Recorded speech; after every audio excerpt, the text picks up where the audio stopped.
Right now, we have recently completed our 5th season. So every season, we are open to pitches from different entrepreneurs, different startups.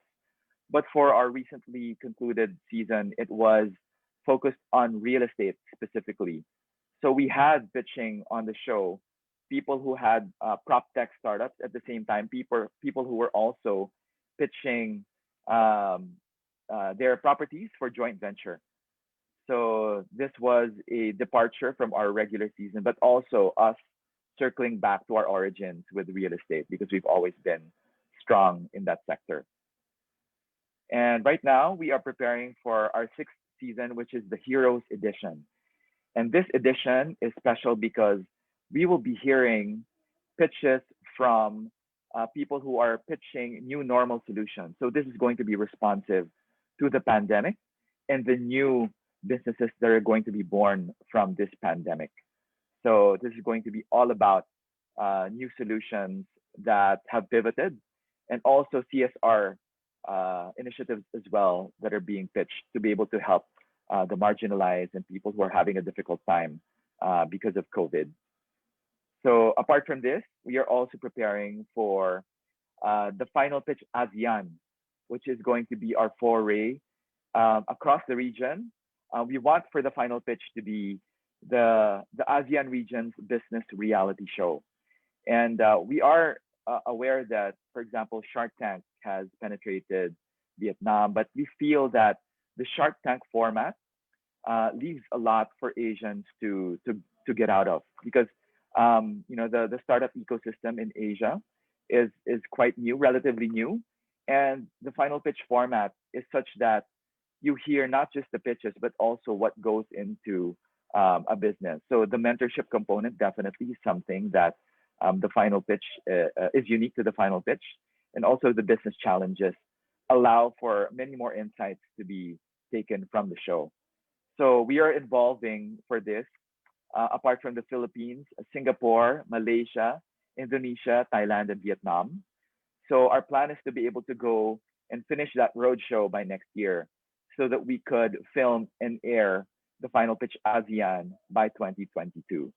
So this is going to be an exciting time for our show because there will be a lot of startups out there that are pivoting towards the new normal and have really exciting solutions that we feel would be exciting to feature on the show. So we're filming this season, the final pitch ASEAN in Singapore, and from there we plan to bring the final pitch all across Southeast Asia with the final pitch in the different countries where we will be bringing it to. And I also, a few months ago, was approached by Penguin Random House, Southeast Asia, to write this book. So they will publish my book, The Art and Science of the Pitch. So it's going to be a playbook for pitching to partners, investors, and reality TV shows. So this will be my manuscript is due next year. So hopefully, latter part of next year or early 2022, this will be out. So this will be a helpful guide for people who are pitching their businesses. And this will also help us reach out to the Southeast Asian market when we do that launch of the final pitch ASEAN. So enough of that introduction. I'd like to now show you the show. So this is a short snippet, about 15 minutes of the show, so that you have an idea of what we do. And also, it will include a pitch of one of our contestants. And as he pitches, I would like to discuss with you some points, both positive and negative, about his pitch that I'd like to discuss so that we can have that discussion later. Okay, so this is part one of the finale of the final pitch season 5, Real Estate and Livable Cities edition.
Sorry, John, can you hear me?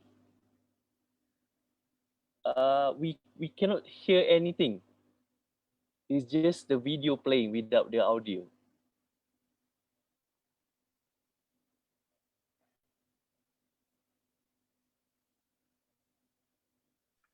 Sorry, Za, did you say something? Yeah, I think some of the rest is actually asking, is there any audio or is just a video? Oh, you haven't been hearing the Yeah, audio? we couldn't hear anything. Oh, sorry. Okay, all right. So this whole time you have not heard anything. Yeah. Everybody were Oh, wow. asking. Everybody Oh. were asking. Ryan even asking. Zaha is. Okay, I'm is so sorry about that. All right. Nope. All right. How is this? Oh yes, I think it's better. Right, Ryan, is it okay, Ryan? Can you hear? Okay. I'm so sorry about that. Yeah, okay, finally. No, it's okay. All right, no problem. We can start from the start.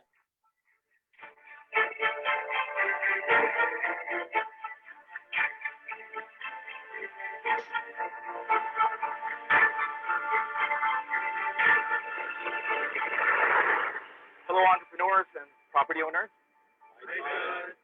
Welcome to your final pitch. Our country's billionaires have made their fortune closely tied to our land. They have tilled it, they have owned it, they have bought and sold, and developed.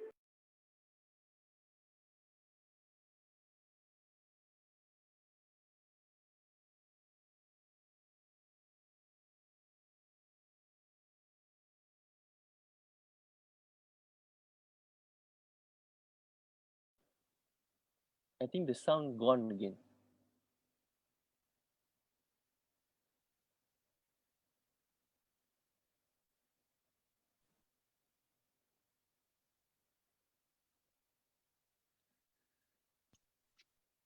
John, the audio went off again. Yes.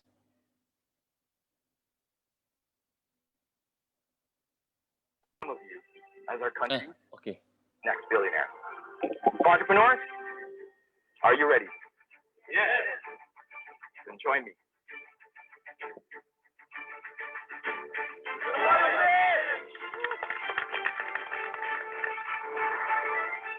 My name is John Aguilar, and I'm a serial entrepreneur based in Manila, Philippines.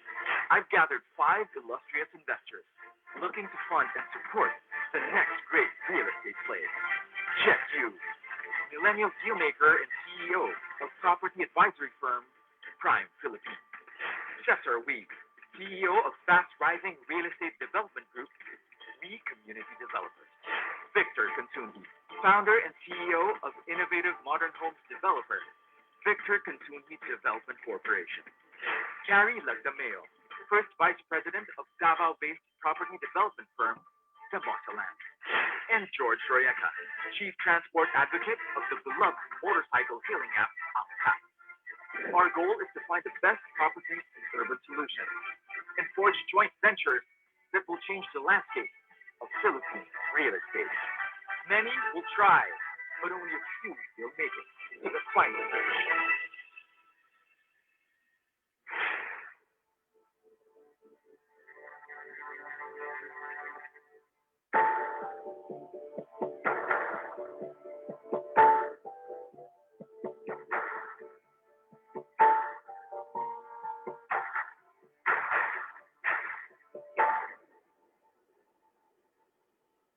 Ladies and gentlemen, I bring to you your investor judges. Jet U.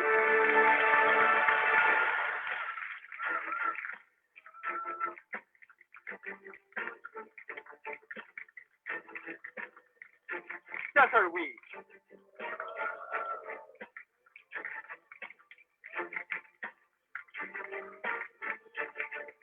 Hi, Jeff.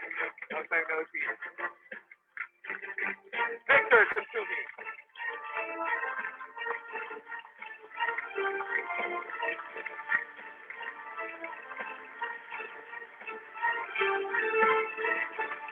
Anthony Sam.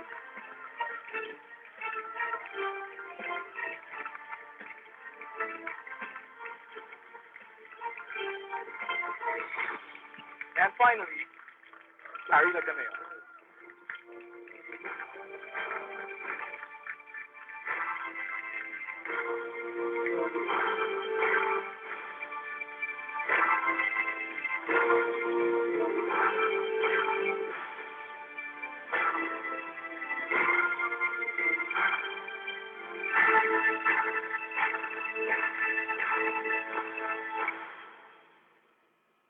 Investors, welcome to the final pitch.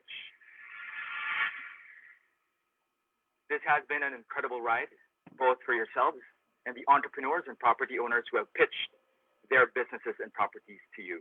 And today is the time when you could potentially walk out of here with your new business partners.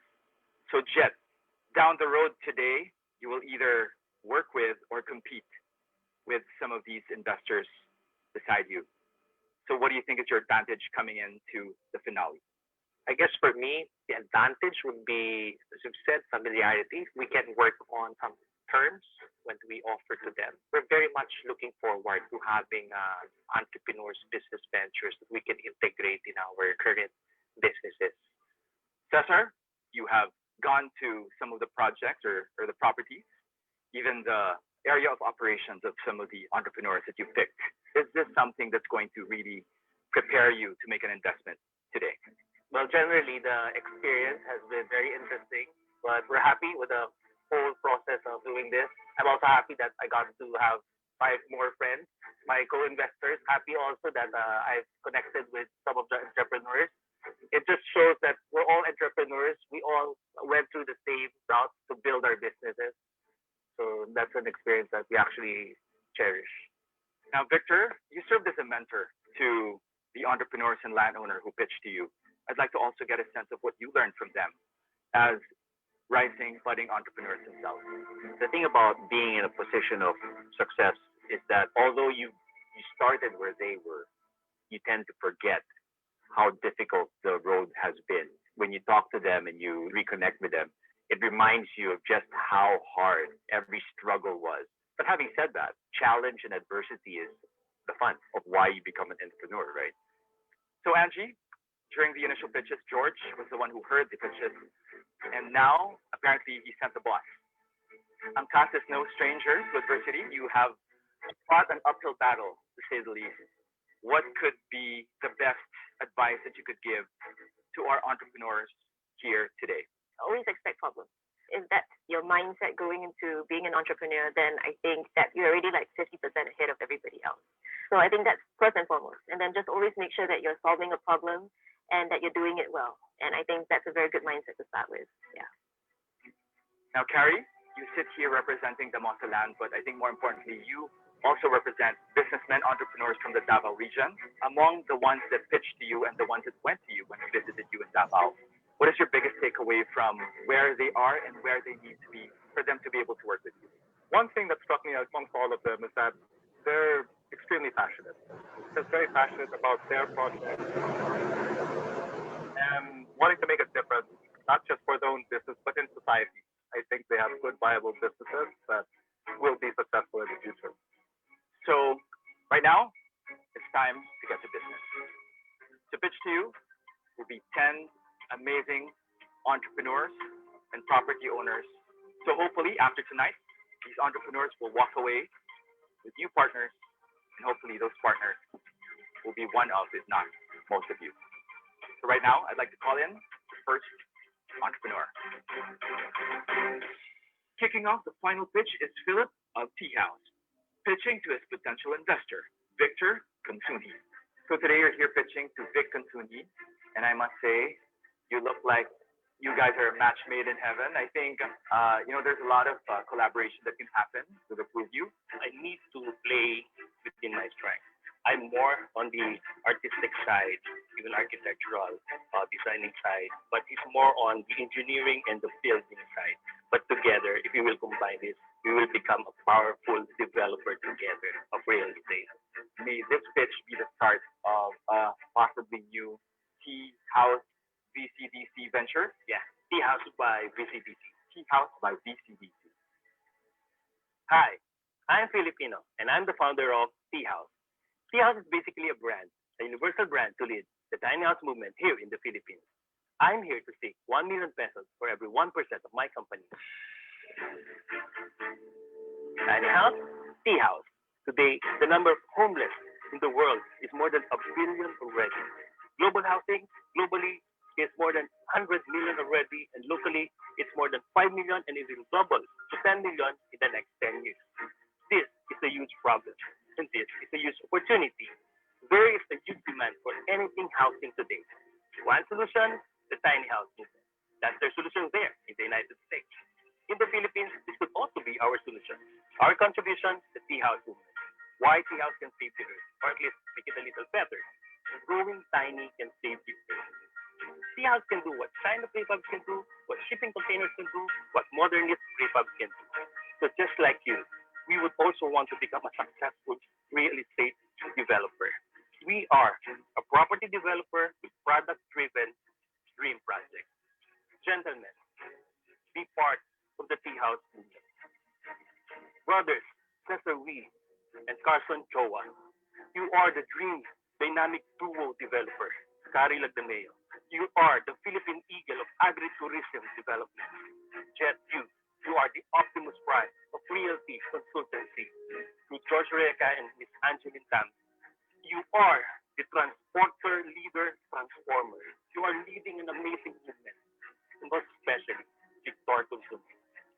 Thank you for choosing Tea House. Thank you for believing in us. You are the Iron Man of the construction and development world. We are already great when it comes to design, but you're greatest when it comes to construction. Real estate development is something that will help us. Together, let us develop projects. We believe that we have services that could help your projects, and we believe that you can also help us. Tea House is a scalable shelter solution for the livability and sustainability of our nation. Let us be partners, be a part of the Tea House. Together, we share, or rather, shout.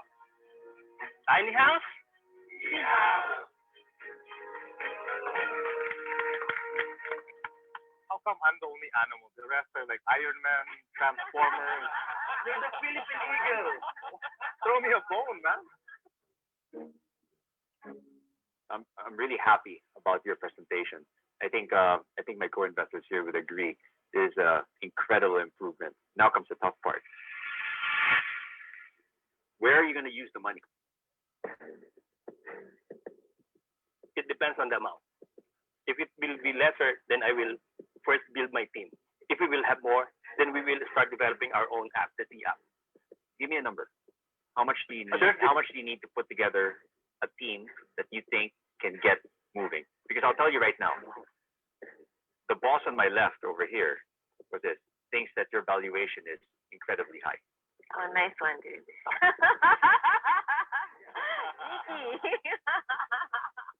So I want a product manager, a project manager, and a property manager working with me. And to lead this is an operations manager. The rest will just follow. But right now, we could have funds if we will seize our present opportunities.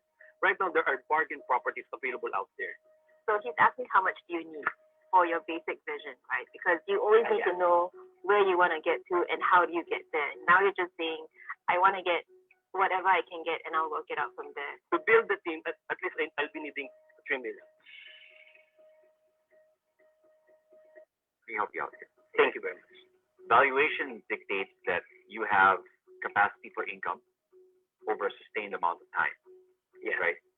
So I'll take a stab here. If you're telling me that you're valuing your company at 100 million, you're saying that you can sustain a 20 million peso income over 5 years, and that you have it right now. I think we can. No. You have it right now. Oh, not yet. Okay. That's the problem. Okay. So the question is, what do you have right now that justifies your valuation, aside from hopes and dreams? I have this is patent applied. It is protected by a trademark. Remember, there's martial act big. You can compete with big players if you have a protected intellectual property. I'm partners with the best of the best when it comes to real estate marketing, habitat development with my board directors. Andy Manyanak is there helping with me.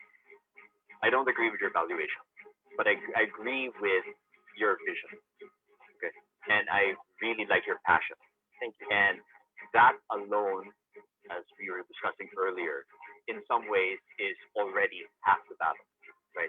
Somebody who's willing to do the job. I would actually like to make an offer. I'm a little skeptical though, so I'll offer you 2 million pesos for a seat on the board and 40% of your future profits. But the valuation stays the same. Well, the valuation, unfortunately, I'm throwing out the window. What if it will be 3 million and then 20% profit? So, but you know what I bring to the table? I bring to the table our know-how and my friends that are going to order many, many units from us in the future. I'll tell you what, we'll make it 30% profit for 2 million. Okay, how about 3 and 3? 30% for 3 million. If you can get commitments from our co-developers here, future developments, I'd say you'd have a deal. Yeah, most of our projects are also in Davao, so at least me and Carrie, we can, if the end product is good, we'll order from you, definitely. Make it good before this. I think they're trying to get me to spend some money here. I think because of your name, your brand that you built already. They're trusting me because you're trusting me. So if we will be partners, then I think we will all be part of this movement. 3 million a seat, 30% profit.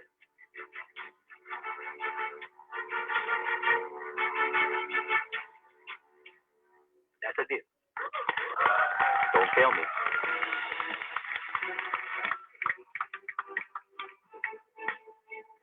It's a great start. Imagine, I have this opportunity to leverage with the Consume brand, and I won't let that brand down. It will give us a leverage to deal with other partners too, knowing that someone, a Consume already invested at they have. Up next, I am here to seek $300,000. Okay. So there you have it. That's a sneak peek into the final pitch. Okay. I thought you're gonna show the whole No, episode. I just one pitch by Filipino. He is as you saw him. He's really a visionary. He's an artist. He's actually an architect. But when you look at him, he's like Bono, right? He's like a rock star. So he has so many creative ideas, but he really needs also a partner, a technician essentially, who will be able to, I guess, narrow down his focus because he's all over the place. What you saw in that pitch is 1/5 of what he pitched during the initial pitches. Because when he pitched initially, it almost took him, I think, 45 minutes to be able to present his deck, which was way, way, way too long. So we narrowed down that entire pitch into more or less a 5 to 10 minute pitch. So as you saw, I really wanted to show you his pitch because you can learn a lot of things from that pitch to the investors by Filipino. There were some good points, and there were also some negative points, and I'd like to get into that. So as you saw, the way he pitched, he is very passionate, right? He is you can really see the passion. His why is very clear, and that is primarily what attracted Vic Consunji to him, because he was chosen as one of the contestants on the show for that kind of passion that he brings. Because you've seen through the years that he has come up with very exciting projects, very, very visionary projects.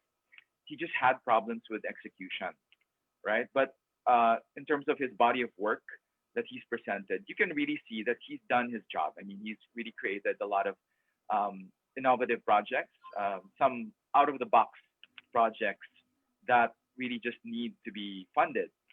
And so his why is clear. His why is to be able to help with the housing backlog by creating tiny homes that are viable solutions for the Philippines in particular, wherein we have millions of backlog in terms of housing, but not enough resources.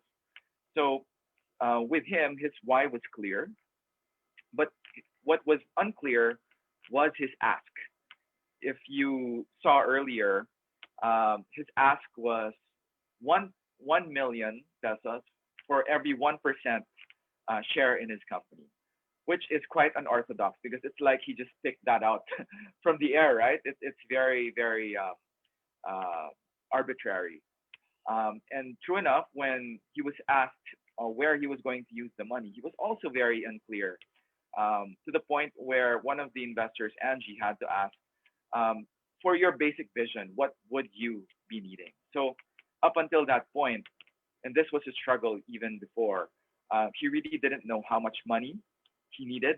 And also at the same time, he didn't know the exact use of funds. So that's one thing that you have to be also very clear when you make a pitch to an investor. You have to know exactly how much you need and where you're going to be needing the money.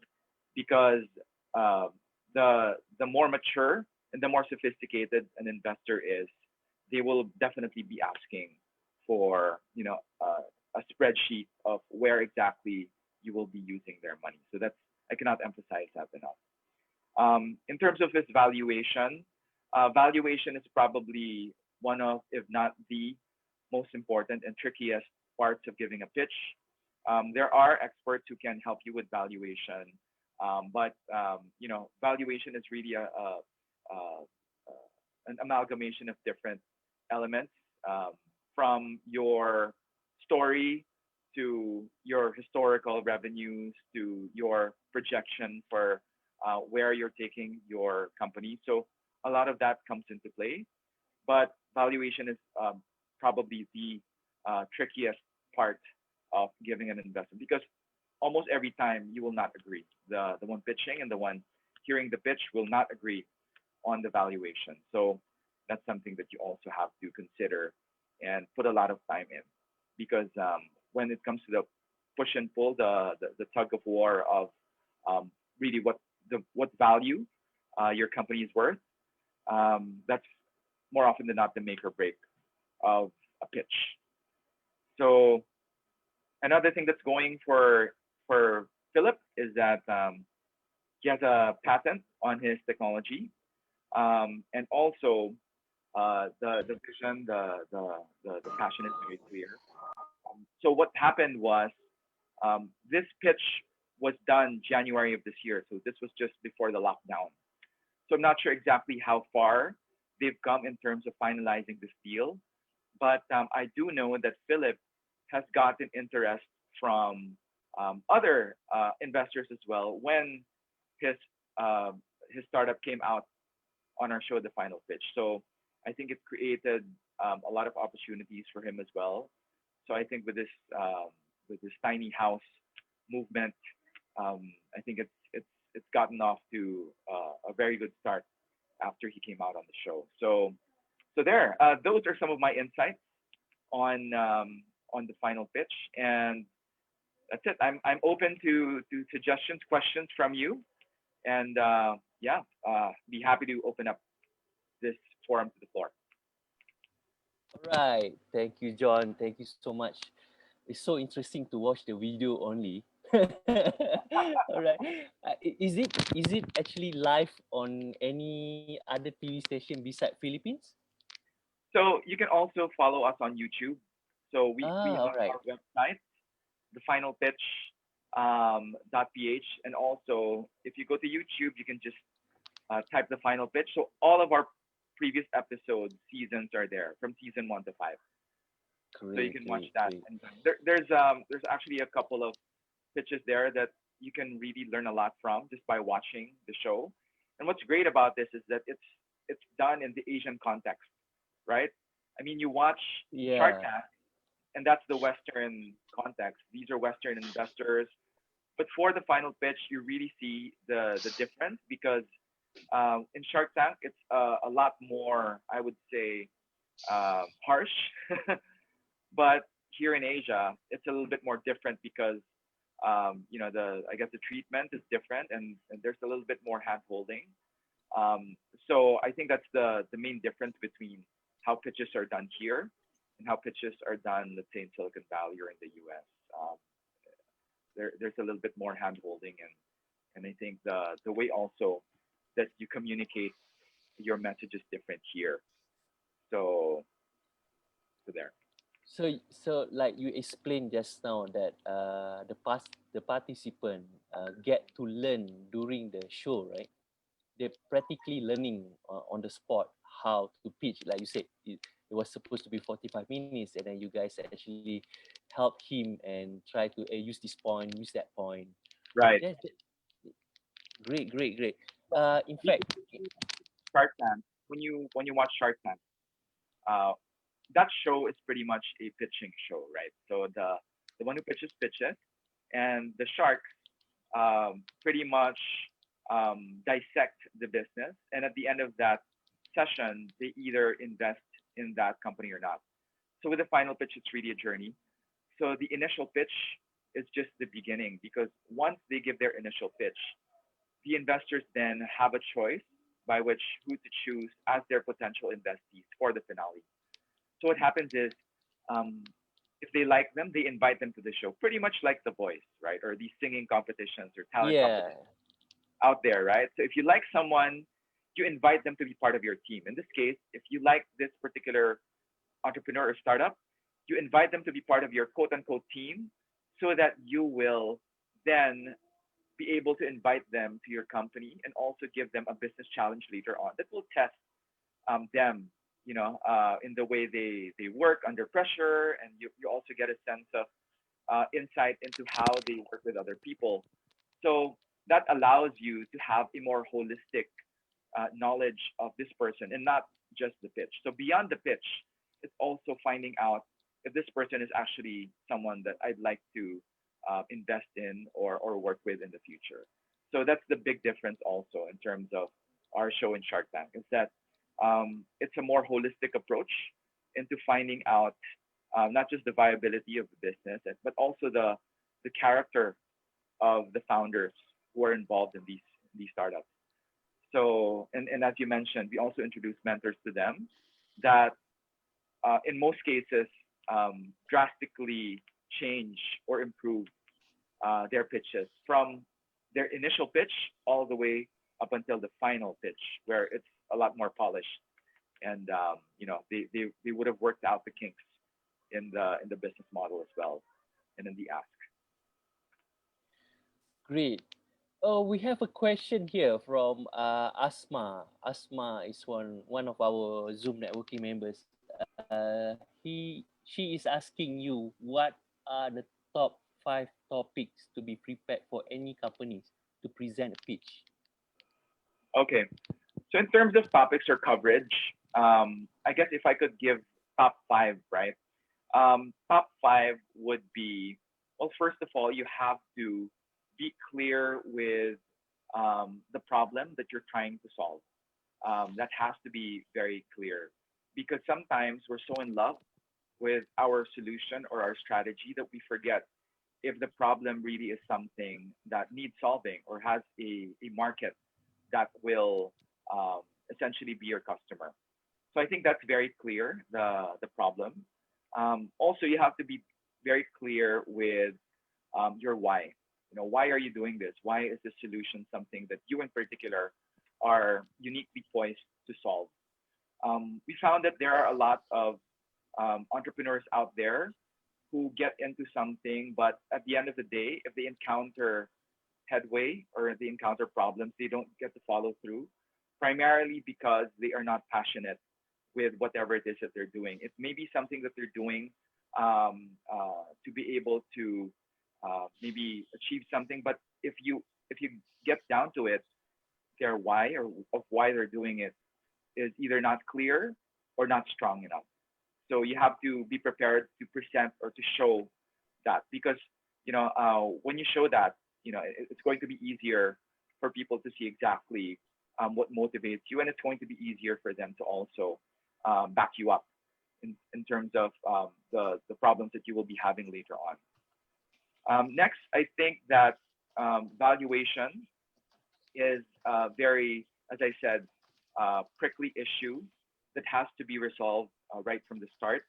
I did say that there are people that you can approach who can help you in terms of valuation. I'm not an expert at valuation.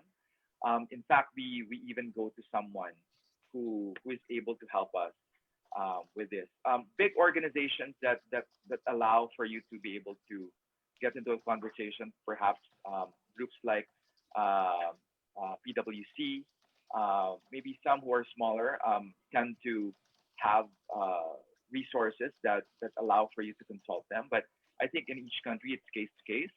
So for valuation, I would highly recommend that you work with experts who can help you with the valuation of your company, because sometimes that's make or break. Sometimes if you give a valuation that's just too unrealistic, it turns off a lot of investors, and they may think that you're not even serious with your ask. And sometimes you get to come off as very amateurish if you give a valuation that is clearly, at least in their eyes, not commensurate to what they see in terms of, I guess, your revenue and you know, your historical performance. Which brings me to the next.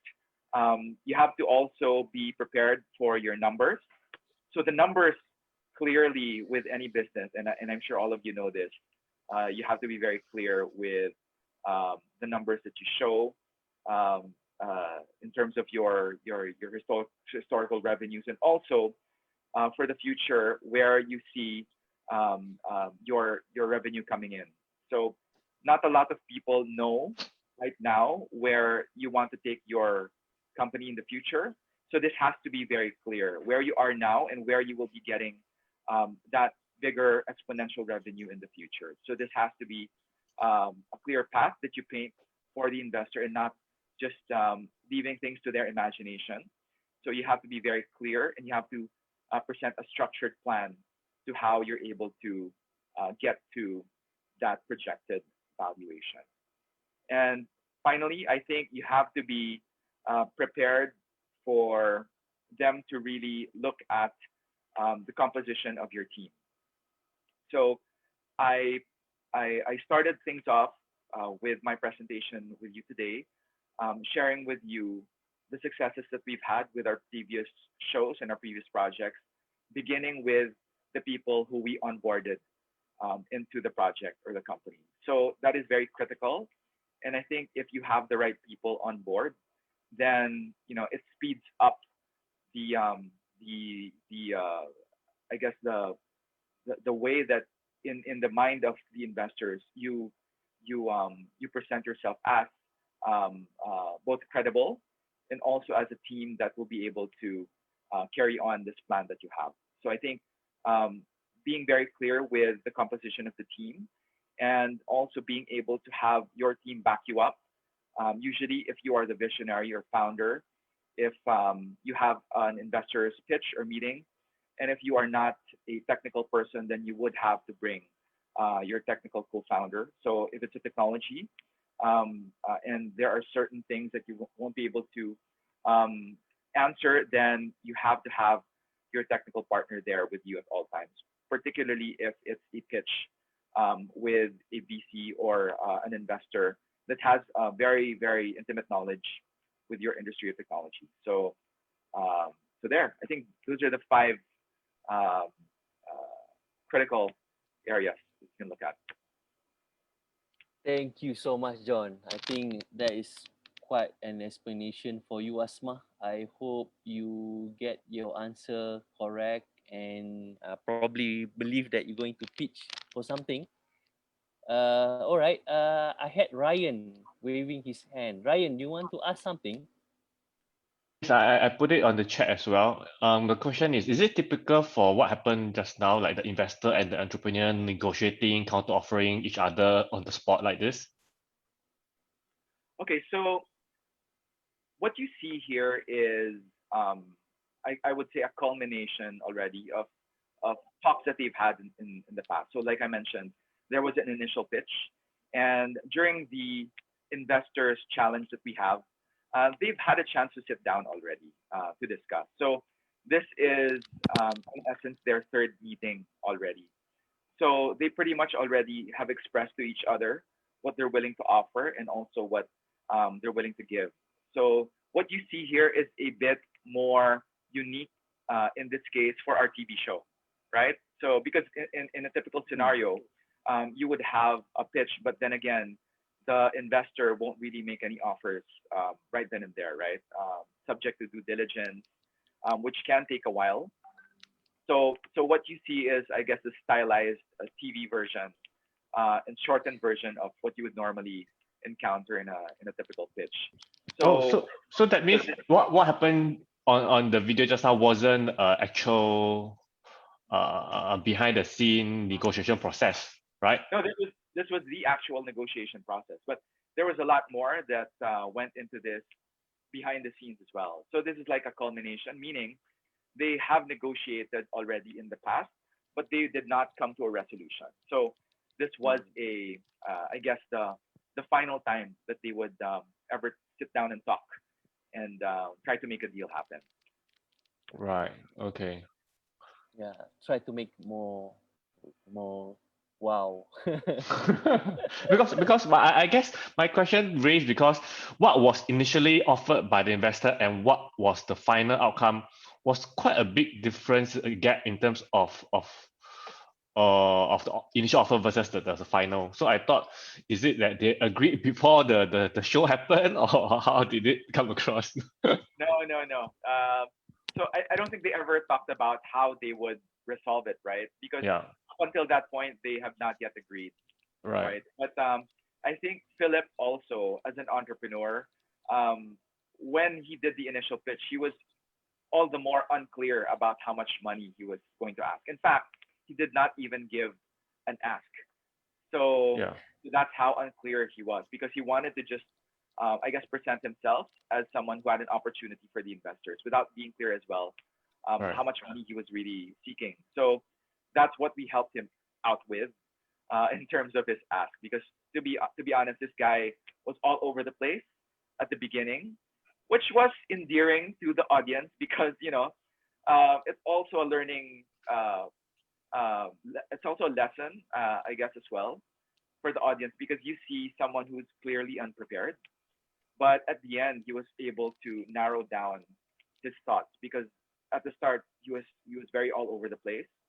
And part of the advice that this potential investor Vic gave to him was that he had to be very clear with what he wanted, because he wanted to do so many things, but for this pitch he had to narrow down exactly what specific product or what specific project he was going to pitch, because the guy as an artist has a million ideas brewing in his mind constantly. So I guess the focus of being clear with what it is that you were going to pitch, and also to come up with a figure of exactly how much you were going to ask as a partner. Yeah. So that was his. Because I was actually quite surprised that he was even given an offer, given that he doesn't even know how he's going to spend the money. Right, So right. I put myself in a position of the investor. I'll be thinking, oh, you don't even know how I'm going to spend the money I'm going to give you, so I wouldn't invest in you. Exactly. Because I think what Vic saw in him was, here's this guy. He's a visionary, but Vic as a developer, the family is one of the biggest construction conglomerates in the country. So I think to partner with someone like Philip, it can be treated as like like a project, right? I think it can be treated like a project that if they have in the future needs for these small tiny homes, then it's something that they can tap into, right? So I think Philip was seen along those lines, wherein if there's an opportunity to do something like that, then at least they have someone who they can tap into for that. So if you saw the pitch, he said, the valuation, he's throwing that out the window, right? He doesn't really care at all that much for the valuation. It's, I think, more the opportunity to partner with someone like him who maybe can bring something new to their organization as well. So I think that's his value add in terms of the conglomerate is how he can bring an idea down the road. Okay. Thank you. Thank you, Ryan. Thank you, John. Thank you, Ryan. We have a question from Yudi. He's from Indonesia. He actually put a statement earlier how he wished that you actually do this show in Indonesia. Let's hope that you find a way.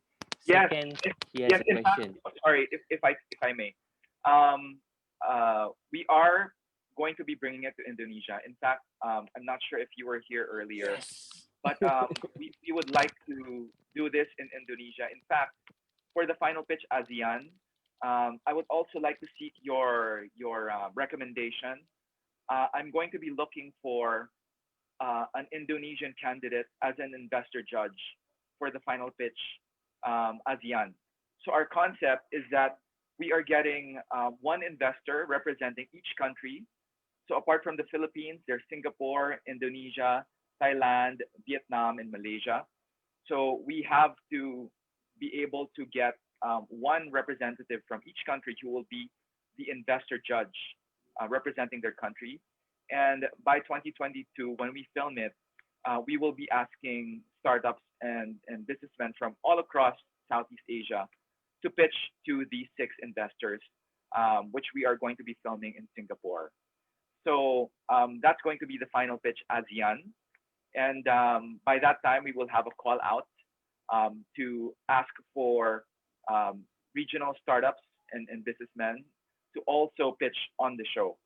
So that's something that I'm glad that we have this Zoom network, because if you have suggestions on who we can invite, someone who represents, businessmen or conglomerates in Indonesia, I would gladly welcome your suggestion. In fact, sometime next year, I'm planning on a trip to Indonesia so that I can get to know the startup ecosystem there as well, and to also meet Indonesians who can help us scale this in Indonesia as well. Because our goal is to be able to come up with the Southeast Asian version, but also to license the final pitch to the different countries where we will be airing. So there will be hopefully the final pitch Indonesia in the future as well. So like I said, it's a more suited version of Shark Tank to the Asian context. And we feel that this is something that if we're able to bring to your respective countries, then it would create a lot of opportunities for this matching of funding, and also funding these startups and SMEs as well. Great, great. All right. Thanks, John, for the opportunity. Siraj, take note. So yes, UD was asking, is the pitch deck that was presented earlier is the standard pitch deck for today? Because most people still use the example pitch deck from Airbnb. How do you respond to this? Yeah. So in terms of the pitch, if you Google, there are, your standards. You can work with what you feel you're comfortable with. What you saw earlier is a pitch deck from a visionary, right? So it is suited to the way he's comfortable pitching. As you saw, there was not a lot of you know numbers there, because in fact he's very uncomfortable with numbers and just cannot. Also, he does not have the capability to get into the numbers. But yeah, by all means, the what you are comfortable with, you can use. But I think it comes pretty standard in terms of pitching to investors. That's something that you can easily Google. So my advice would be to work with what you're comfortable with, but also to include what the VCs or investors need to see. So if you go with the Kiyosaki 10 slides, that pretty much covers what investors need to see. So that's something that you can easily look up. But yeah, I think each startup, each company is unique in their own manner. You don't have to stick with that format, but the familiarity of the format is something that's also easier for investors to digest. So maybe you can stick with a format, maybe digress in certain ways that if you feel it adds value. But by and large, if you can stick with the format, then that would be good. All right. Thank you so much, John. Anyone here would like to ask John instead of typing the question. I mean, I was wondering someone else. Maybe Siraj, do you have anything to ask? Okay, probably he's on something. Never mind. I actually have another question from Asma. Uh, Asma is asking, how do companies compute how much money they needed versus the stake of equity? Is there any formula or guide to do that? Hi, Asma. So I mentioned earlier that there are people who will be able to help you with that. I am not an expert by any means on valuation. And this is something that you can do research. There are a lot of ways, different ways. And it also, I think, depends sometimes on the investor that you're talking to. What specific methodology they will respond to. I think this is something that you can research as well. Um, in fact, for the book that I'm writing, I will focus very heavily on this uh, this this topic because it's a perennial um, uh, negotiation dilemma of startups and businesses. It's really the one that encounters many problems. So maybe you can get back to me in a couple of months because that's actually part of what I'm formalizing in a very important chapter on my book, The Art and Science of the Pitch. For now, I think it would be a disservice for me to give you my opinion of what I personally believe now because, as I said, I'm not an expert. But when the book comes out, by that time, I would have gotten down to very specific ways, manners, how exactly you can come up with this valuation. Because there really are a number of ways to do it and ways to see it. So I'll be doing my best to answer that for you when I come up with a book that is going to be a very in-depth, um, deep dive into valuation as well. Asma is asking the name of the book. So the name of the book I shared earlier, it's going to be The Art. So I'm writing it as of now. It's going to be published under Penguin Random House Southeast Asia. Called The Art. The working title is The Art and Science of the Pitch. So I'm submitting the manuscript next year, by mid next year. So it will probably be out by I'm not sure, either late 2021 or early 2022. So when that comes out, I'll make sure that the network gets to hear about it because I think people really need it. That's exactly why I came up with a book, and hopefully it'll help you out. Yeah, The Art and Science of the Pitch. Great, great. Thank you so much, John. Anyone else have a question? Come on, you cannot do this all the time. John is a busy guy. This is the only opportunity for us to ask him a lot of question. He actually asked how long he will be questioned yesterday. Ryan, you have any other question? I'm Don't good. waste. I think yeah, I pretty much asked what I needed to. Great, great. I mean, or maybe just one last one then, if you insist. So, Yeah, why not? Why not? a more technical question that the investor was saying, the terms was 40% of future profits. Has that nothing to do with equity, right? Because it's just specifically asking for profit, so that means no equity involved. That's correct. That's correct.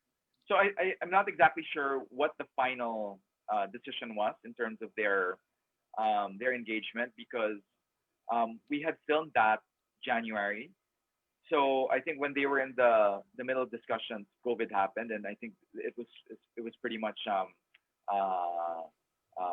left as is. So I have not received word with what happened with if they were actually able to finalize their deal.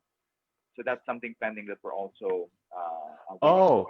so what's agreed on the show may not actually be the final terms even. That's right. That's correct. So we have a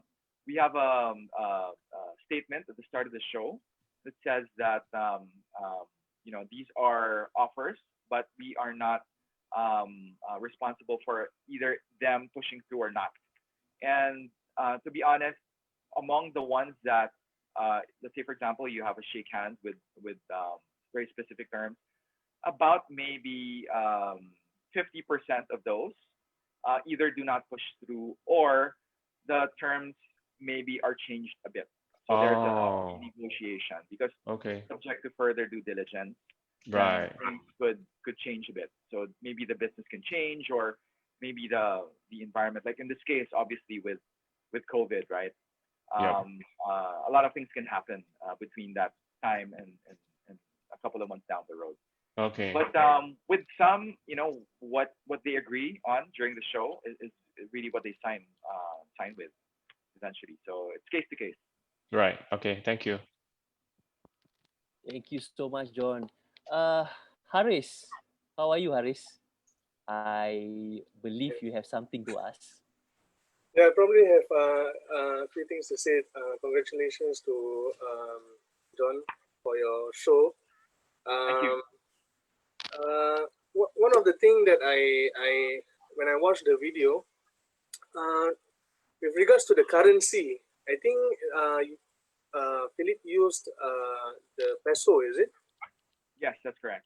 Peso. So, for like Shark Tank or other shows, usually they put like a lower third where, how much equity for maybe 20% equity for 100,000, that kind of thing. Yeah. So usually for myself, when I watch Shark Tank, I will go back to that part, going back to that part to see how many percent did the person ask for, and then like kind of record, and then probably try to use that, for my future if I were to do pitching. Secondly is if you could actually put like a background of the individual, like where is he coming from, I mean the houses that he has built. You were mentioning that he has done a few property. It'd be good to put some of his previous works, so that we can understand where he was, is he coming from. And then for this show, is it only mainly for property, or are there various kind of businesses that will be involved with, for instance, agriculture, or the retail scene, e-commerce? Because I don't know, maybe because of that video, I assume that it's only for property. Right. Yeah, I think that's about it for me. All right. Okay, Harith, thank you for your comments and questions. So to answer your comments, so for the ask, we usually put a lower thirds on that, just to give reference as well. And for the project, so the format of the show is that at the beginning of the season, they make their initial pitch. So if you would go to YouTube and go back to the episode where Philip initially pitched his concept, he was able to show there exactly what he's done in the past, his previous projects. In fact, we had a hard time editing that pitch because it took 45 minutes, would you believe? Because he shared so many things, right? So this was the first time we heard from the guy, and he was very enthusiastic and showing everyone exactly what he has done in the past. So that was something that we showed during the first part of the season. So what you just saw today was his final pitch. So with the finale, it wasn't so much focused on what he's done, because he's already shown that, but it was more focused on what he was asking for and what his vision is for the future. So that's why maybe when you saw it, you didn't get a clear picture, because he had already shown that in a previous episode. I'm not sure if it was episode 1 or 2 of season 5. Okay. And so there. And sorry, your last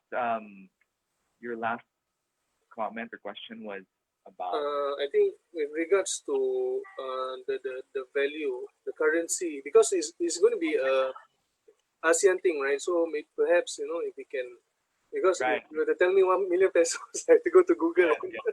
Yes, correct. So sometimes what we do is, but for the final pitch in the Philippines, we have not made the standard, but sometimes people ask in US dollars. So, but sometimes they ask in Philippine peso. So at least for the final pitch in the Philippines, that's how we do it. But if we're going to do it for ASEAN, it most likely will be in USD, just to be able to have a universal ask so that people won't be computing. But thank you, Harris, for that comment. That's also something that we're looking at doing when we do the final pitch ASEAN, because we have so many currencies that we have to. Exactly. Exactly. Thank you. All right. Thank you, John. Thank you, Haris. I hope you get your answers. Yes. We have another question from Yudi. Yudi is asking, what startup stages can be participate in the event? For example, can the idea stage be followed for the competition? Oh, are you asking about the final pitch in particular? Yes. I mean, Okay. I think everyone is actually into the final pitch. I think everyone Right. wants to be in the final pitch now. So for the final pitch in the Philippines, yeah, it is open to startups who have at least an MVP or a minimum viable product. So this is the minimum requirement that we have. It can't just be an idea. There has to be historical data that we can base the selection of the startup on. Revenue is something that we're looking at as well.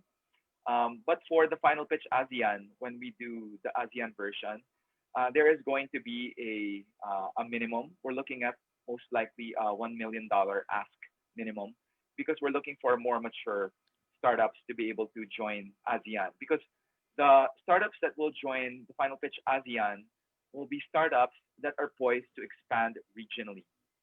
So I mentioned earlier that these will be different investors from different countries. So if I am a startup that wants to expand across Southeast Asia, then I would like to pitch on the final pitch ASEAN, because that will give me access now to be able to talk to different investors who will be able to help me strategically penetrate their countries. So I will be after more than the financial backing, but more importantly as well, the strategic value of getting these investors on board.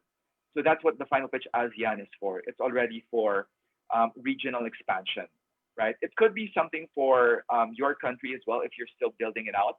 But the end goal is really to be able to have something that you can pitch on a regional scale. That's why the ask is most likely going to be at least $1 million, because we're looking at funding, I guess, more mature startups.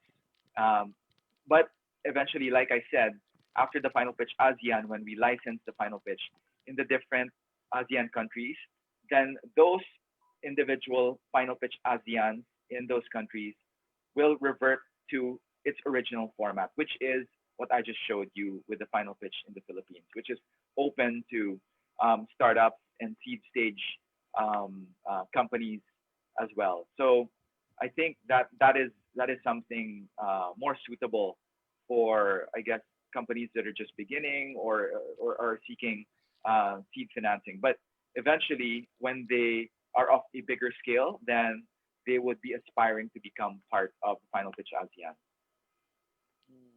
Interesting. So it's actually US dollar, right? 1 million US dollar. Yes, as a minimum ask. Is this you're talking about revenue? No, this is the ask. At least $1 million ask. Oh, ask as an investor funding. Yes, correct. Oh, okay. But then in terms of the criteria for the company, because you said it must be established, have revenue, is there a minimum revenue you're looking at for the company to be eligible? We're not looking at that yet. In fact, that's something that we will develop in partnership with the investors later on, because it will be dependent also on their appetite. And as you know, sometimes you may not have revenue, but your valuation is sky high, right? So it's right. It's really, okay. Got you. yes. So it's going to be not as clear in terms of equating revenue with the ask.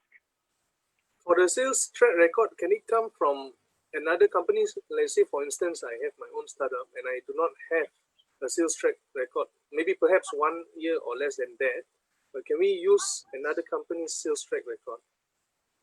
That's the tricky part, because we've had a number of startups in the past who are pitching startup B because they've been successful with startup A. The problem with that is that startup B, if you're pitching startup B, does not have any connection with startup A, and you're actually offering, something. So what eventually happens is that the investors say, okay, we're interested because of your historical figures for startup A, but can we bundle? Can this investment go into an investment, a co-investment for both startup A and B? So usually that's the case when you have an impressive performance from a previous company. So sometimes what happens is eventually they make something like that happen, and eventually make a new company that has both. So they eventually figure out a way to do that. But yeah, to answer your question about using that, I think you can only go so much, right? You can only do so much by crediting the future success of B with your historical success of A. But like I said, that's one way of, I guess, going about it. Is actually making sure that they have a stake in startup A as well. So that's sometimes how things get justified. Great. Thank you so much, John. There's a lot of insight coming from John now. I mean, probably all of us here can actually learn how we can actually improve how to pitch soon in the future. We have an audience here. Pak Sijit, do you have any question for Mr. John?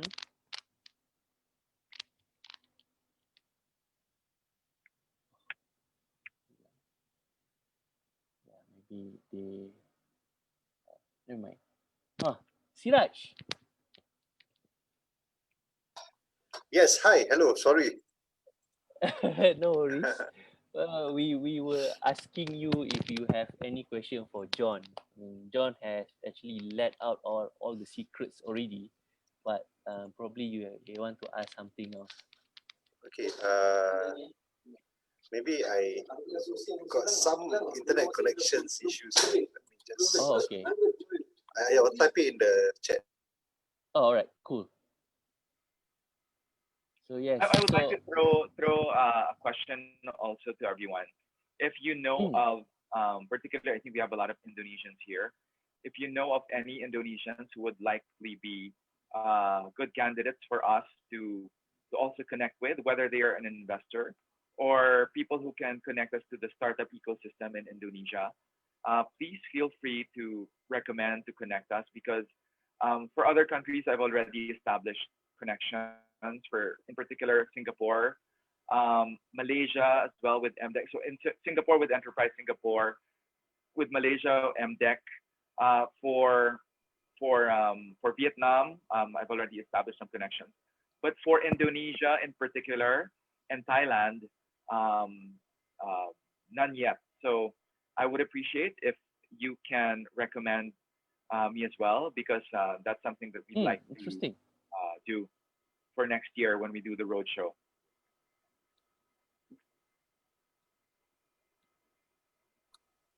So, all right, I just posed a question on the chat. And answering to John, yes, sure. We will, I think with our friends in our group chat, we can always ask how we can connect you to the Indonesians and Thais. But my question is, so always people ask about they want to get money, they want to be funded, and things like that. But sometimes they are befuddled by the first question: how much do you need? How much do you want to get? And they're like, maybe then you get the maybe $500,000, but is that the right way, or how do we get to that amount? And then when we see the big guys, like not really big, but let's say in Singapore, you might know about Carousel. They've been getting funding for like the longest period of time. I'm not sure how's their books, but they keep on getting it. So it brings back to the question: how can someone get to that level where they keep on getting Series A, Series B, and so on and so forth? We can share a bit on that. First of all, how to get the amount to ask for, and how to be always funded. I think to get to that point where you're already asking for multi-million-dollar funding, I think in terms of the, the company itself, the maturity of the company, I think if you are there already, you would have already sought help in terms of figuring out exactly what the valuation of your company, what the value is, and two, in terms of your I wouldn't even want to say business plan, but in terms of the direction of your company, exactly where you are going. I think those have to be very clear. With the direction of the company, that's a lot of both internal and external analysis. But I think in terms of the valuation, it can be to a certain point more objective because you can have the rigors of going through your historical figures, your revenue, etc. Apart from the intrinsic value of what you have currently, regardless whether it's patents or innovations that you've created with the company, source codes, etc. So with that, I think if you're just starting out and if you're just starting out to figure out exactly where you will need the money, I think that's what I was harping on earlier. You have to be able to get people to come on board to help you with that. So regardless whether it's an accounting firm or perhaps a group that has experience helping other companies raise funding. So I think you have to seek help for that because I think if you do it on your own, you can, but it's always good to have resources that will help you come up with that number with the backing of historicals in the past, like how much other similar companies have gotten funding and how much they were able to, I guess, justify the value of their company. So my answer to that would be to seek help from professionals who do it and who do it as a service. So that's the best way, and I guess the safest way that you can do that. Because I think on your own you can do that. I mean, no one's stopping you from giving a figure, right? But it has to be backed by objective data and also an objective assessment of the situation in your company. Sorry, John, can I ask a question? Me pertain to the show you're having. What is your challenge for a crowdfunding platform where they do not need to invest to pitch to investors? They can get their funds or equity funding from crowdfunding platform. So what are your challenges is there a competition between your show with any crowdfunding platform where they are easily able to get startups onto their platform? I think there's no competition because our platform is totally different from let's say a crowdfunding platform that you would see online, because we're a TV show, right? Where people sometimes, although we highly discourage it, they actually come out on the show and they want to come out on the show. Apart from the funding, it's also the marketing push, right? It's being seen out there and creating I guess all of this media buzz around their company. So I think in that way we're quite different. That's what differentiates us, is that if you're able to get funding through our show, that's good. But I think later on it can also create opportunities for people to see you and for you to generate other investors, customers, partners through your participation on the final pitch. So I think that's a big thing that we are able to create in terms of awareness for the startups who pitch on the program. Thank you very much, John. Thank you, Reid. John, I want to ask you a question. From in the United States, there's this guy who started with a reality show. Not just started, but along the way in his business, he had a reality show involving something about pitching and business and something like that. And then went on to be the president of the United States. Do you harbor such ambitions? And will we see something like that in Philippines? Thank you, John. Sir.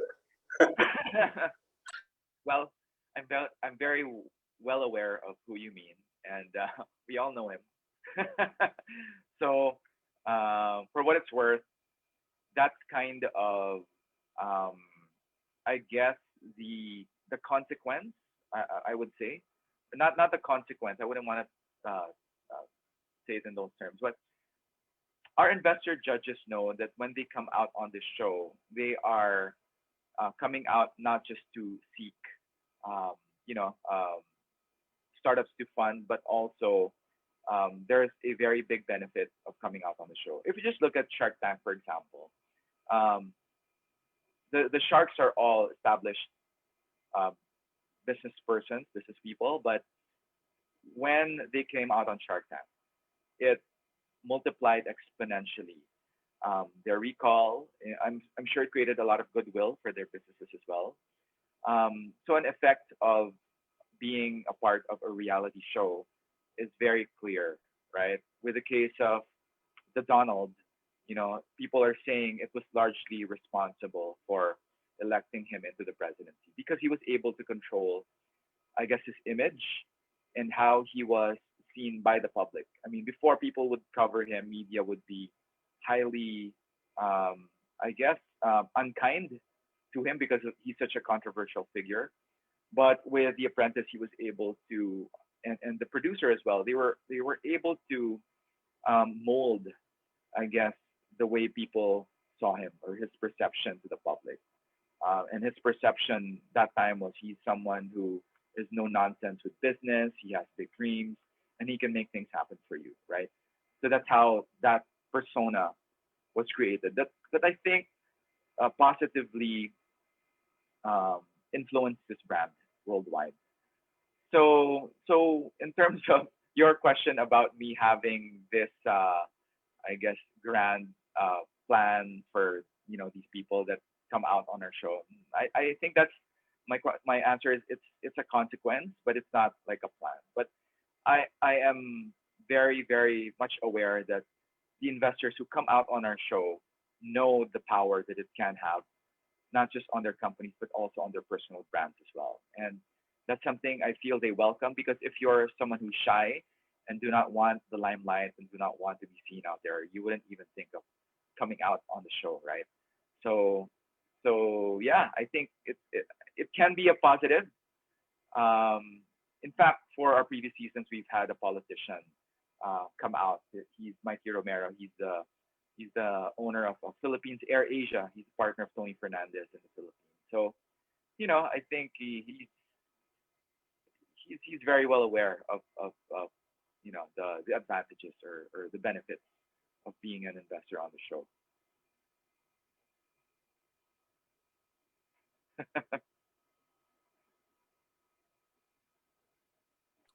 Right. Any other questions or any other things to share with John? Okay. Has everyone introduced themselves or say hi, hello? Azhar? Have you done that? Am I mute? No. I think you are mute, Zah. Right. Sorry. Yeah. Yeah, we haven't introduced the rest of the Yeah, maybe we gang. can do a bit of introductions and then we can wrap this up. Yes. Anyone here? Stephanie, are you here?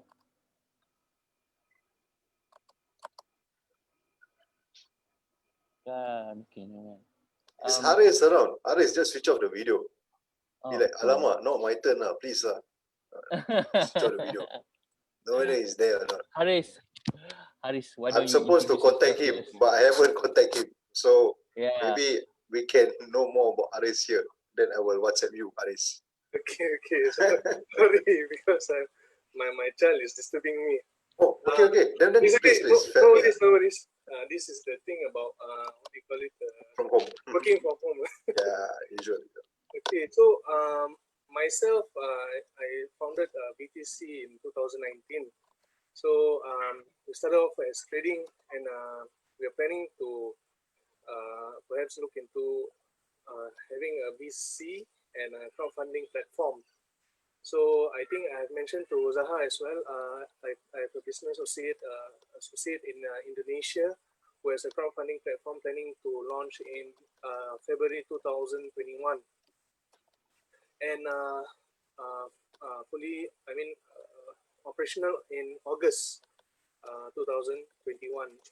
So my plan is actually to leverage on their platform, to invite new startup onto the platform, and then as a VC to look at the businesses that are potential for the investors to invest in.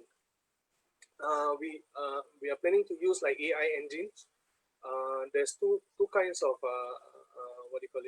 investment or fundings. One is the P2p funding, and the other one is the equity funding. So for P2p funding, usually we put it in like a short term. So we try to do a trade finance for companies. So it can be up to like three months perhaps, because usually the companies usually use credit terms. So we were thinking that this could be a short term funding, and then for long term funding will be equity funding. So we're planning to use AI engine for assessment of the businesses financial statements and their bank statements, in order for us to be able to fund them. So at this moment, BTC, we are still meeting people. And perhaps we are looking forward to pitch to investors in the future. Yeah. So other than that, that's about it for VTC. So VTC, the abbreviation is actually Village to City. So I started off actually getting interest in in Indonesia. Actually, I went down to Indonesia in many parts of villages and all these things, especially in the mountains. So I saw that we can actually raise the living standard of Indonesians through bringing their products globally. So VTC is also we facilitate bringing the businesses out to the global market. Yeah, so we are collaborating with a few organizations, and one of them could be Touch Group. That's why I think I contacted Zaha on it. Because regarding this business consultant, I think you guys are the professionals. You guys are the experts. So I've been going down to a few businesses to speak to them, ask them on their problems and such, SMEs. So I think there's a SOP for it. There's services for it. I think you all should know better. That's about it for VTC. Yeah, definitely we'll be in touch. Inshallah. Thank you, Aris, for sharing what you do. It's good. Okay, my pleasure. All right, great. Ryan, any words from you, Ryan? Yes. So I just founded a new company. It's a startup from Singapore.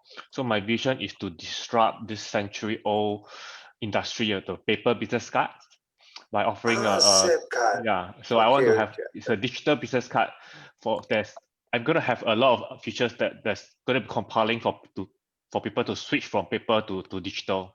Yeah. So what I have is you have a digital business card app with optical character recognition.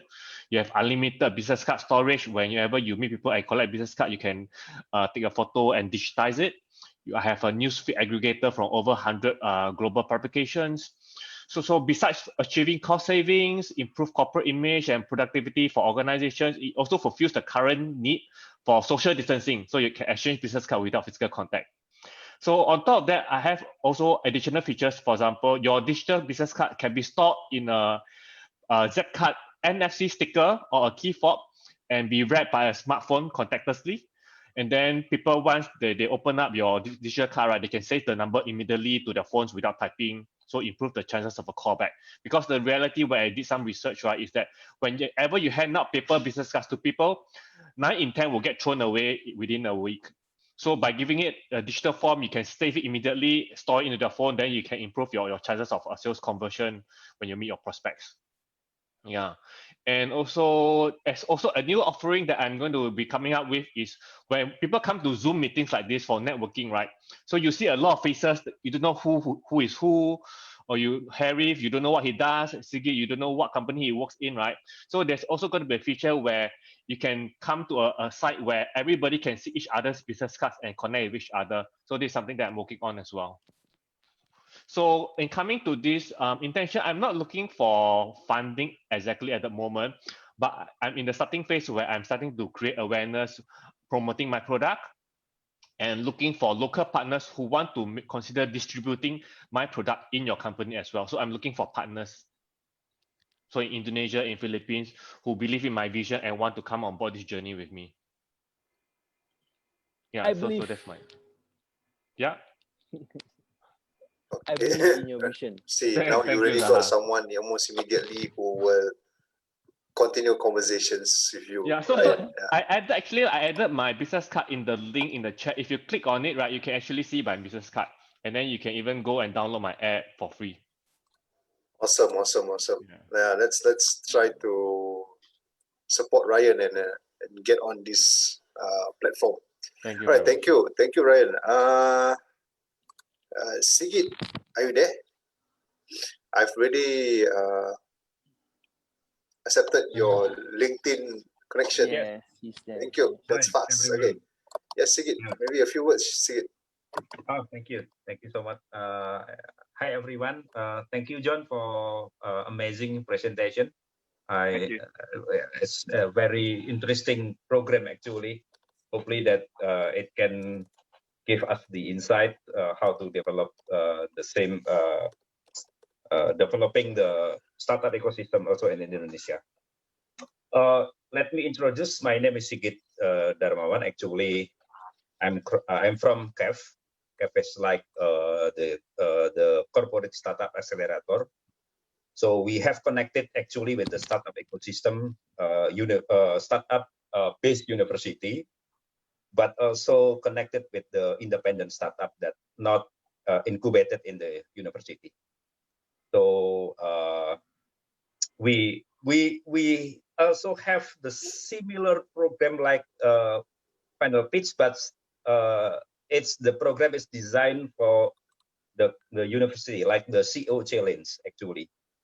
We but the program is just matching between the talent matching between startup and the CEO. So we try to searching the people, the good talent from the university to lead the startup that on the growing stage actually. So and we have the collaboration with the Master of Business Administration program in Gajah Mada University. So that's the things that we do.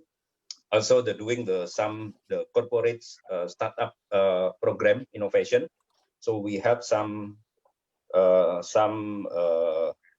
state-owned companies actually, and accelerating the innovation ecosystem in corporate. That's the thing that I do actually, and with CAF. And the others actually, I'm facilitator in supply chain certification of supply chain manager and also the logistic manager, etc. Because my background actually came from the professional and corporate and multinational company, and focus on the operation management, supply chain management, etc. So maybe on the last 4 years, I involved in digital startup ecosystems. That's my introduction. Again, Thank you. thank you, John, for inspiring us with your program. It's very interesting. Thank you. Thank you. Maybe we can connect in the future so that we can see how we can. Sure. Thank you, Sigit. Yeah, very positive. UD, are you there, UD? I think interesting. Bangunan startup. Bangunan is buildings in Indonesia, right? Okay, UD, are you there? El Stefani and Madam Asma, are you there? Okay, yes, he's actually doing. Oh, okay, unmute and switch on video. Yes. Sorry, I was Okay. multitasking actually. That's the beauty of Zoom. Yes. You can just the attention span can switch anytime. Yeah, you kind of switch contexts because you're doing multiple things. Sure. Yes. Yeah. Ms. So Asma, maybe share a bit. Yeah. Correct. So I just want to say, I want to shout out, thank you, John. I'm actually very familiar with the Pitch Fest. I used to be from PayPal, and I see Pitch Fest, almost every yearly, where we incubate startups in the finance fintech sector. So I was validating what I observed during those Pitch Fest as to your top 5. So they're kind of matching. The composition of your team is also key. They were looking at your founders, and they were also looking at the people around you that support you in the ecosystem. So very well said. I agree with you totally. So okay, I'm jack of all trades. Most of my businesses are derived from passion. So I have a transport business, spa business in Bandung, and also a customized guitar online shop that I operate out of Singapore. But guess what? All the materials and all the production is in Bandung. So in that case, I'm very well connected with Zaha here. So, and I'm about to develop a online marketplace. So that question that came out, whether what stages of the startup is really important to me, I don't have historical data. In fact, during this, PayPal, fintech, they were actually selling ideas. They were pitching on ideas, and I'm just amazed on how they come up with numbers, right? Just doing the necessity of preparing for my online marketplace, the numbers are all over. I can't even see an ROI. How can I guarantee, hey, 10,000 people will jump into my online marketplace within the next 3 months? I can't, right? So the projection is very, very difficult. To say that I'm not looking for investors, that's not actually true. I welcome all investors. But yeah, so I think in the future, in the coming months, I will have to do, informal pitch, formal pitch, or whatever that needs to go by. So that's me. Thank you. Thank you, Siraj, Zaha. Yeah. Thank you, Ms. Asma. Appreciate it. Yeah, Jack. I mean, you quite a number of varied businesses, from transportation to spa. Interesting. No, because they are all intertwined. So if you are addressing the tourism industry, you need to see the ecosystem and what supplements. Yeah. I mean, I totally agree with that. It's like, for example, you expand to your supply chain, your ecosystem. Right. And when you sell chili sauce or sambal, as you progress, you should think about buying a chili farm. Then you can control your supply, you see. And then that makes sense, actually. Okay. John, can I ask to think? Yeah, say it, please. Sorry. Yeah. First, maybe I missed the point. When will the programs started in Indonesia? And this is the first question. And the second is, any specific industry or startup that you will bring in the program? Okay. our plans would be to do a roadshow next year so that we can find the Indonesian investor for the final pitch ASEAN. So as soon as the vaccine is out, I will physically be in Indonesia so that we can study the ecosystem as well as get to know the players. And we also need to find out how we can best show the program in the channels in Indonesia. So to answer your question, we if after we onboard the Indonesian investor judge, soon after that we will send a call out for startups to join the competition for the ASEAN version. So because our plan is to first come up with the final pitch ASEAN, and after that, once the final pitch ASEAN is out already, then we will license the final pitch to Indonesia. So that's going to be the in terms of the timetable. Next year, definitely we'll be there, and hopefully we'll get someone on board because we're looking for someone who best represents, I guess, the investors in Indonesia, and also has strategically an objective to be able to reach out across the region. So that's the person that we're looking for. And you know, maybe you would be able to help us recommend, because once we do that, we can start actually even via Zoom, meeting them already. But to formalize everything, that's definitely something we're looking at doing next year. Great. Okay. So we'll connect. Yes, we definitely connect. All right. I think we are almost at the end of the show. We would like to say thank you so much, John, for the insight, for the show. Of course, I am also one of the person who love to be part of the final pitch. Hopefully. Of course. Yeah. So thank you for allowing me this opportunity to share our show. This is very good. It's a very good start. We hope we can work together in the future. I mean, we can actually help you or assist you in any way. As long as Indonesia, do let me know, and we will shall connect with all the rest of the Indonesian.